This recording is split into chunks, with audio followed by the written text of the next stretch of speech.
ഗതാഗതക്കുരുക്കിൽ വലയുകയാണ് Malappuram Valanchery town. ഇതോടെ ഇവിടെ വളാഞ്ചേരി ടൗണിൽ നിയന്ത്രണങ്ങൾ ഏർപ്പെടുത്തേണ്ട സാഹചര്യമാണ്. ദൂരയാത്രക്കാർ നിർമ്മാണം പൂർത്തിയാക്കിയ പുതിയ പാലത്തിലൂടെ പോകണമെന്ന് പോലീസ് നിർദ്ദേശിക്കുന്നു. വളാഞ്ചേരി ടൗൺ കടക്കണമെങ്കിൽ വലിയ രീതിയിൽ ബുദ്ധിമുട്ടണം. പലപ്പോഴും മണിക്കൂറുകളാണ് യാത്രക്കാർ കുരുക്കിൽ വലയുന്നത്. വിവിധ ആവശ്യങ്ങൾക്കായി പോകുന്നവർ ഇതോടെ പ്രയാസത്തിലാകും. പ്രശ്നത്തിൽ പരിഹാരം കാണാനായാണ് നിയന്ത്രണം. ദേശീയപാത നിർമ്മാണ കമ്പനിയായ KNRലുമായി നടത്തിയ ചർച്ചയ്ക്ക് ശേഷം നിർമ്മാണം പൂർത്തിയാക്കിയ വയഡക്ട് പാലം ഗതാഗതത്തിന് തുറന്നു നൽകിയിട്ടുണ്ട്. ഗുരുവായൂർ, തൃശൂർ, എറണാകുളം, കുന്നംകുളം, കുറ്റിപ്പുറം ഭാഗത്തേക്ക് പോകുന്ന ചെറിയ വാഹനങ്ങൾ പാലത്തിലൂടെ യാത്ര ചെയ്യണമെന്നാണ് നിർദ്ദേശം. വട്ടപ്പാറയിലെത്തിയാൽ ഇടത്തോട്ട് തിരിഞ്ഞ് പാലത്തിലേക്ക് എത്താനാകും.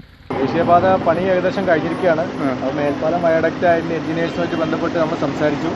കോഴിക്കോട് ഭാഗത്തു നിന്ന് വരുന്ന തൃശ്ശൂർ, എടപ്പാൾ, കുറ്റിപ്പുറം, എറണാകുളം, കൊല്ലം, കോട്ടയം ഭാഗത്തേക്ക് പോകുന്ന വാഹനങ്ങൾ മേൽപ്പാലം വഴി വിടാനാണ് തീരുമാനിച്ചിട്ടുള്ളത്. പുതിയ പരിഷ്കാരം ടൗണിലെ ഗതാഗതക്കുരുക്ക് ഒഴിവാക്കുമെന്നാണ് കണക്കുകൂട്ടൽ. ന്യൂസ് 18 തിരൂർ.